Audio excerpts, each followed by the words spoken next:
मी साध्या सरळ सोप्या भाषेत सांगितलेलं कधीच काही कळत का नाही? हा, मी सांगितलं होतं आपल्या अंगाशी येईल असं काही करू नकोस. काय गरज होती हे सगळं प्रकरण ते पोलीस स्टेशन पर्यंत नेण्याची? हा, झालं ना, म्हातारीला आला ना एवढा राग. मला खरंच कळत नाहीये, इतकी वर्ष या म्हातारी सोबत राहून सुद्धा तुला एक गोष्ट का कळलेली नाहीये? तुझ्या आईचा फक्त आणि फक्त त्या सारंगवर जीव आहे. फक्त सारंगवर तिचं खूप प्रेम आहे. तुझ्यावर काही जीव नाहीये तिचा. शांत हो, मला माहिती आहे माझ्या आईचा सारंगवर सर्वात जास्त जीव आहे. तिच्या डोळ्यात पण दिसत होता आज.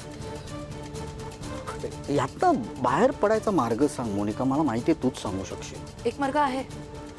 या सगळ्याचा खापर तुझ्या आईवर फोड, मोकळा हो. हे बघ, जेव्हा सारंग समोर येईल ना आणि आई पण समोर असते, तेव्हा सारंगला सांगून टाकायचं की मला आईनेच सांगितलं होतं, आईनेच ऑर्डर दिलेली त्या गुरुकुलाला सील लाव म्हणून. मी फक्त तिच्या आदेशाचं पालन करत होतो. हां, म्हणजे सारंग समोर तुझी आई पटकन काही बोलूच नाही शकणार. आणि तसं बघायला गेलं तर हे खरंच आहे ना. त्या तुझ्या आईनेच तर सांगितलं होतं गुरुकुलाला उद्ध्वस्त वगैरे करून टाक, केलंस तू. म्हणजे आता त्यात त्यांच्या मुलाला जेलमध्ये जावं लागलं, त्यात तुझी काय चूक? हे ना, हे सगळं खापर तुझ्या आईवर ढकलून टाकायचं, म्हणजे एका दगडात दोन पक्षी मारले जातील. पालघर काय? हे विक्रमगड गाव आहे ना पालघर मधलं? हा, हो. त्या खंड्याचं लास्ट लोकेशन तिथे सापडलं. क्या बात है. बाप रे, या राजकुमारने शेवटी त्या खंड्याचं लोकेशन शोधून काढलंच. आणि तो पिंडो खंड्या, तो सुद्धा त्याच जागेवर तडमडलाय जिथून मला सगळे अपडेट्स पाठवत होता, मला कॉल करत होता. काय करू मी आता? त्याचा फोन सुद्धा माझ्याकडून लागत नाहीये. काय करू? बाबा,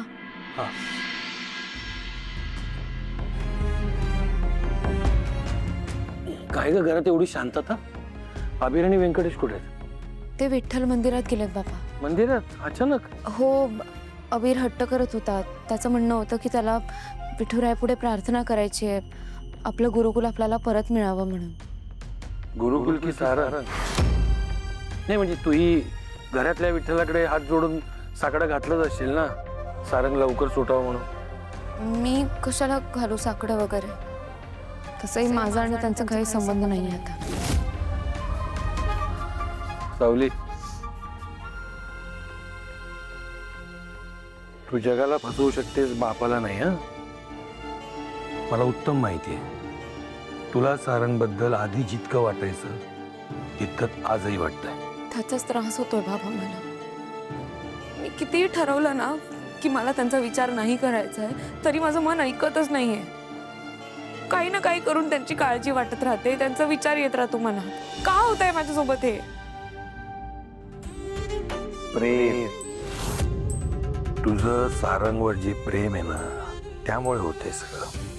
मला सांग, तो तुरुंगात गेला, कोणासाठी गेला? त्याच्यासाठी गेला नाही, तो तुझ्यासाठी गेला, तुझ्या स्वप्नांसाठी गेला, तुझ्या गुरुकुलासाठी गेला. याचाच अर्थ तुझ्याबद्दल त्याच्या मनात काहीतरी जिवंत आहे. असं मला याबद्दल नाही विचार करायचा आहे. मला तुम्ही सांगा ना बाबा, तुम्ही पोलीस स्टेशनला गेलेलात ना, ते पोलीस काय म्हणाले? आपल्याला गुरुकुल मिळेल का आपलं परत? अगं साऊ, गुरुकुलाचा निर्णय हा पोलीस स्टेशन मध्ये होत नसतो, तो कोर्टात होणार. हे न कळण्या इतकी लहान आहेस का तू आता? नाही ना, म्हणून म्हणलं गोल गोल का बोलते, सरळ विचार ना. सारंग सुटणार का? तुझी आणि आबिरची प्रार्थना विठ्ठलाने ऐकली, सारंग सुटला आणि तो सुखरूप आहे.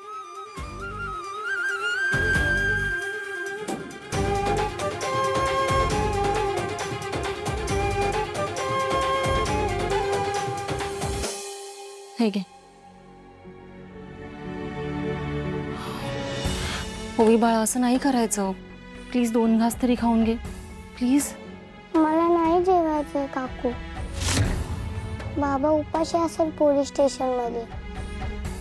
पोलीस लोक खूप डेंजर असतात, बाबाला खायला पण देत नसतील. ओवी बाळा, आपण तुझ्या बाबासाठी डबा घेऊन जाऊया. हा, पण त्याआधी तुला काहीतरी खावं लागेल. मला सांग, बाबाला कळलं की तू उपाशी आहे तर त्याला आवडेल का? त्याला वाईट नाही का वाटणार? तुझं बाबावर प्रेम आहे ना खूप, मग त्याच्यासाठी 2 घास तरी खा प्लीज. काकू आजी बाबाला आणेल ना नक्की? ओवी, बाबा अरे माझे बाळ गप्पे. का रडतेस बाळा तू? तुझा बाबा आलाय घरी परत. नको ना रडू राजा, नको ना रडू. इकडे का रडतेस बाळा तू एवढा? नको रडू, शांतो शांतो. सारंग, मला खात्री होती आई तुला नक्की सोडवते. जिच्यामुळे मी आत गेलो होतो तिच्यामुळेच मी बाहेर आलो. म्हणजे आजीमुळे तू जेलमध्ये गेलास? नाही बाळा, बाबाला तुझ्या असं म्हणायचंय की आजीने बाबाला सांगितलं होतं ना की गुरुकुलमध्ये जायचं नाही, तरीही सारंग गेला ना गुरुकुलमध्ये. तुझ्या बाबाने आजीचं ऐकलं नाही ना, म्हणून त्याला त्याची शिक्षा मिळाली, बाकी काही नाही. म्हणजे आज आजीची चूक नाहीये, माझी चूक आहे. मीच तुझ्याकडे हट्ट केला होता गुरुकुलात जाण्यासाठी. सॉरी मामा. अरे नाही रे बाळा, नाही रे बाळा, असं काही नाहीये. असं विचार नको करू तू. तुला माहिती आहे ना, तुझ्या आनंदासाठी मी काही करायला तयार असतो. मग तुझी काही चूक नाही. म्हणजे बाळा ते हे काय नाही जेवलास तू? चल जेवून घे. अरे असं काय चला जेवूया, मी भरवतो तुला. बसा. अच्छा, दे. बाबा थांब, तू पहिलं खा, तू उपाशी असशील.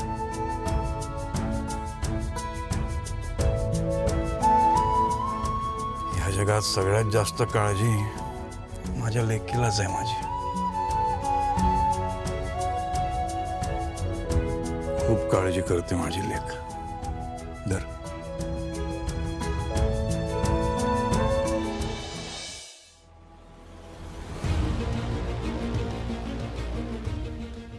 सारंग, मी काय म्हणतो, तू हा बोल. हो आजच बघू काय करायचं ते. हो निघालोच आहे मी. पोलिसांनी जास्ती त्रास नाही ना दिला तुला? थांब रे, करतो तुला फोन. तशा मी त्यांना इन्स्ट्रक्शन दिल्या होत्या. मला माहितीच नाही रे तुला अटक वगैरे केली आहे. ॲक्च्युली सारंग मीच येणार होतो तुला जामीन द्यायला, पण काय ना, मी एका महत्त्वाच्या कामामध्ये असं अडकलो. माझ्यावर विश्वास बसणार नाही तुला, पटतंय मला. मला हे काहीच करायचं नव्हतं सारंग, पण हे सगळं मी आईच्या इच्छेखातर करतो, फक्त आणि फक्त तिच्या इच्छेखातर. तू पण हिरो आहेस हा, डायरेक्ट ते सील काय तोडलंस. अरे सरकारी काम आहे ती, पोलीस काय गप्प बसतील का? तू सील तोडण्याचं काम केलं, त्यांनी तुला अटक करण्याचं काम केलं. माझा काही नाही हा, हात माझा काही नाही आहे. आईने गळ घातली रे मला, म्हणून मी हे सगळं केलं. खोटं वाटतं का तुला? हेच खरं आहे. आईच्या इच्छेखातीर केलंस ना तू, ठीक आहे. खरं तर तो प्रॉब्लेम नाहीच आहे. प्रॉब्लेम हा आहे की तू कसा वागलास. जाताना धमकी देऊन निघून गेलास. कुणाला? स्वतःच्या भावाला.